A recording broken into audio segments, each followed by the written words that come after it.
2 दिनों की मॉरिशस यात्रा से भारत लौटे पीएम मोदी। मॉरिशस में पीएम मोदी को मिला सर्वोच्च सम्मान। दोनों देशों के बीच 8 समझौते पर बनी सहमति।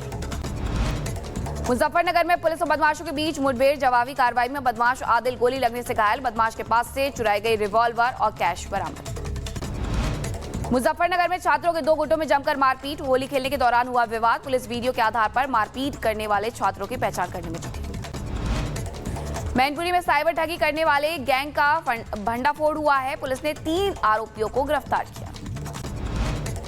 एसिड अटैक से अलीगढ़ में हड़कंप। आपसी रंजिश में 6 लोगों पर एसिड अटैक। सभी की हालत गंभीर। अस्पताल में कराया गया भर्ती। पंजाब के फिरोजपुर में नशा तस्करों के खिलाफ पुलिस का एक्शन। 7 करोड़ रुपए की ड्रग्स के साथ 2 तस्करों को पुलिस ने किया गिरफ्तार। देहरादून में तेज रफ्तार का कहर। सड़क पार कर रहे लोगों को कार सवार ने कुचला। हादसे में 4 की मौत। कार चालक मौके से फरार। अलीगढ़ में भीषण सड़क हादसा। कैंटर की टक्कर से बाइक सवार पति पत्नी और 6 साल की बेटी की मौत हो गई। एक मासूम की हालत गंभीर। मथुरा में तेज रफ्तार टेम्पो ने बाइक सवार युवक को मारी टक्कर। हादसे में 1 की मौके पर ही मौत हो गई। 3 की हालत गंभीर। ग्रेटर नोएडा में समृद्धि ग्रैंड एवेन्यू सोसाइटी के मार्केट में लगी भीषण आग। कड़ी मशक्कत के बाद आग पर काबू पाया गया। किसी के हताहत होने की खबर नहीं। आगरा में टाइल्स से भरा ट्रक अनियंत्रित होकर के पलटा। ट्रक पलटने से लोगों ने लूटी टाइल्स। आगरा मंडी के पास हाईवे पर हुआ हादसा। वो होना चाहिए किसी भी भारतीय को, वो किसी भी धर्म से आए, जाति से आए, किसी भी संप्रदाय से आए, किसी भी प्रांत या भाषा से आए। तो मैं ये कहना चाहता हूं कि औरंगजेब की कब्र तोड़ने की कोई जरूरत नहीं है। आप उस पर शौचालय बनवा दो। स्वच्छ भारत मिशन चल रहा है। हम आजकल पूरी तरह से अपने इकोसिस्टम को लेकर बहुत जागरूक हैं।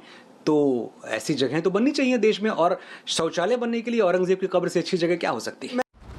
छल करके छत्रपति संभाजी महाराज की बेरहमी से हत्या करने वाले औरंगजेब की कब्र उखाड़ने की मांग लगातार तेज होती जा रही है। हिंदू संगठन संभाजी नगर में इस मांग को लेकर प्रदर्शन कर रही है। मुख्यमंत्री फडणवीस ने भी एक्शन के संकेत दिए हैं। देखना होगा कि आक्रांता की कब्र पर किस दिन बुलडोजर चलता है।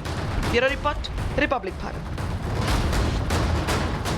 और अब खबर बिहार से है। बिहार विधान परिषद में नीतीश कुमार और राबड़ी देवी के बीच में महिलाओं के विकास और सुरक्षा के मुद्दे पर तीखी बहस हुई है। दोनों नेताओं ने एक दूसरे पर आरोप लगाए और मर्यादा की सीमा लांघी। राबड़ी देवी ने नीतीश कुमार पर महिलाओं का अपमान करने का आरोप लगाया, जबकि नीतीश ने अपने कार्यकाल में महिला सशक्तिकरण के लिए किए गए कामों का जिक्र किया। आपका घर का लोग कपड़ा नहीं पहनता था। आप जानते हैं ना, आपका घर का लोग जब हम लोग आए पति हट गए तो अपनी पत्नी को बना दिए। यही ना होता है। वो कोई काम हुआ है। जिस आदमी को हम बनाए और 3 साल के बाद गड़बड़ करने लगे, इसीलिए हमने छोड़ करके अलग किया। आपको मालूम है बिहार विधान परिषद में काफी गहमा गहमी रही। सत्ता पक्ष और विपक्ष के बीच खूब शब्दबाण चले। पूर्व मुख्यमंत्री राबड़ी देवी ने महिलाओं की शिक्षा और सुरक्षा पर सवाल उठाए, जिस पर मुख्यमंत्री नीतीश कुमार भड़क गए और लालू यादव के शासनकाल में महिलाओं की हालत की याद दिला दी। अरे गलत बात है। बैठ जाइए। महिलाओं के लिए कोई काम हुआ था? और कितना ज्यादा महिलाओं के लिए हम लोगों ने काम किया? अरे 50%। आपको मालूम है जब हम लोगों ने प्रचार किया 50% महिलाओं के लिए, और कितना ज्यादा महिलाओं के लिए हुआ? ये सब कोई महिला को किया था? कहीं पढ़ाता था? अरे कुछ 5वीं क्लास तक हल्का फुल्का आती थी, उसके बाद नहीं। आज आप जानते हैं कि महिलाएं कितना आगे हैं। अरे चली गई हो, अरे इन लोगों के चक्कर में चली गई हो तो कुछ नहीं जानती हो। नीतीश कुमार के बयानों पर विपक्षी विधायक हंगामा करने लगे। सभापति को बीच बचाव करना पड़ा। आखिरकार आरजेडी के सदस्यों ने सदन से वॉकआउट कर दिया और फिर सदन के बाहर आकर नीतीश पर बयानों के तीर छोड़े। संत महिलाओं को बीच में बोलते हैं, महिलाओं का अपमान करते हैं। एक नहीं, बिहार के महिला को, बिहार के महिला, पूरा बिहार के महिलाओं को, हमको भी सदन में भी बेइज्जत करते हैं। आरोप लगाते हैं कि पहले 2005 से पहले कोई कपड़ा पहनता था। हम पूछना चाहते हैं नीतीश कुमार से, माननीय प्रधानमंत्री से, कि वो लोग के घर के माँ बहन, बेटी बहन कपड़ा पहनती थी कि नहीं, कि उलंघते रहती थी। राबड़ी के पुत्र तेजस्वी यादव ने भी मोर्चा संभाला और दावा किया कि नीतीश कुमार के दिन अब लद गए हैं। उन्हें अब किसी आश्रम में जाकर प्रवचन करना चाहिए। बार बार इस तरह का बोली सदन में हरकत है, ये साफ दिखाता है कि ये नॉर्मल नहीं है। और हमको लगता है कि नीतीश कुमार जी को खुद से इस्तीफा दे करके जो है दे देना चाहिए। आपको बता दें, बिहार में इसी साल चुनाव होने वाले हैं, इसलिए चुनावी सरगर्मी शुरू हो गई है। जैसे जैसे चुनाव नजदीक आएंगे, नीतीश कुमार और लालू यादव के परिवार के बीच जुबानी जंग और तेज होगी। Bureau report, Republic Bharat. और अब आपको उत्तर प्रदेश के बाराबंकी से बड़ी खबर बताते हैं, जहां 38 मदरसों पर कार्रवाई हो सकती है। अल्पसंख्यक कल्याण विभाग ने ये नोटिस जारी किया है और मदरसों की मान्यता भी रद्द की जा सकती है। चेतावनी के बाद भी उनके द्वारा आईडी नहीं बनाई गई। आईडी बनाने के लिए 3 महीने का समय मिला था, लेकिन अभी तक आईडी नहीं बनाई गई है, जिसके बाद ये कार्रवाई हो सकती है, मान्यता रद्द की जा सकती है। 38 मदरसे हैं और पहले भी अल्पसंख्यक विभाग के द्वारा पूरे उत्तर प्रदेश में ऐसे मदरसों को चिन्हित किया गया था जो कि अवैध तरीके से संचालित हो रहे हैं, लेकिन इन्हें आईडी बनाने के लिए कहा गया था, जो इनके द्वारा नहीं किया गया।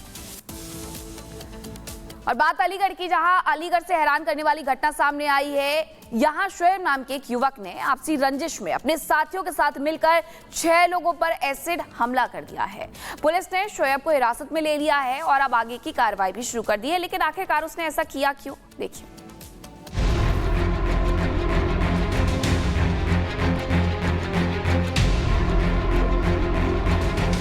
उत्तर प्रदेश के जनपद अलीगढ़ के थाना सासनी गेट क्षेत्र के कासिम नगर में आपसी रंजिश के चलते एक युवक ने अपने साथियों के साथ मिलकर 6 लोगों के ऊपर तेजाब फेंक दी। इस सनसनीखेज घटना के बाद पूरे इलाके में हड़कंप मच गया। अटैक में झुलसे सभी घायलों को आनंद फानन में उपचार के लिए जिला मलखान सिंह अस्पताल में भर्ती करवाया गया। सूचना पर पुलिस मौके पर पहुंची और तेजाब फेंकने वाले युवक को हिरासत में लेते हुए घटनास्थल से तेजाब की बोतल भी बरामद की। साथ ही उस दुकान को भी चिन्हित कर लिया गया जहां से तेजाब को खरीदा गया था। हालांकि पीड़ित परिवार की तहरीर मिलने के बाद पुलिस ने युवक के खिलाफ एफआईआर दर्ज करते हुए पूरे मामले की जांच शुरू कर दी है। दरअसल ये पूरा मामला आपसी रंजिश का बताया जा रहा है। यहाँ रहने वाले 2 पक्षों के बीच किसी बात को लेकर झगड़ा हो गया।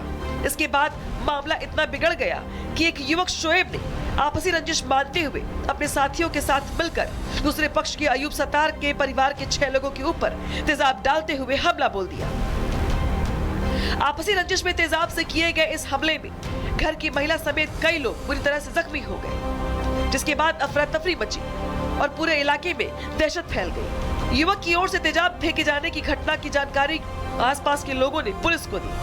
हालांकि राहत की बात यह है कि फिलहाल सभी घायल खतरे से बाहर हैं और स्थिति बेहतर बताई जा रही है। पीड़ित और आरोपी दोनों ही एक समुदाय के हैं और दोनों के बीच पहले भी कई बार विवाद हो चुका है। फिलहाल पुलिस ने आरोपी शोएब को हिरासत में ले लिया है और शोएब से पूछताछ की जा रही है। इसके अलावा अन्य आरोपियों के लिए भी लगातार दबिश दी जा रही है। उधर पुलिस घटना का सीसीटीवी भी खंगाल रही है ताकि घटना के वक्त क्या हुआ इसका पता लग सके। Bureau report, Republic Bharat.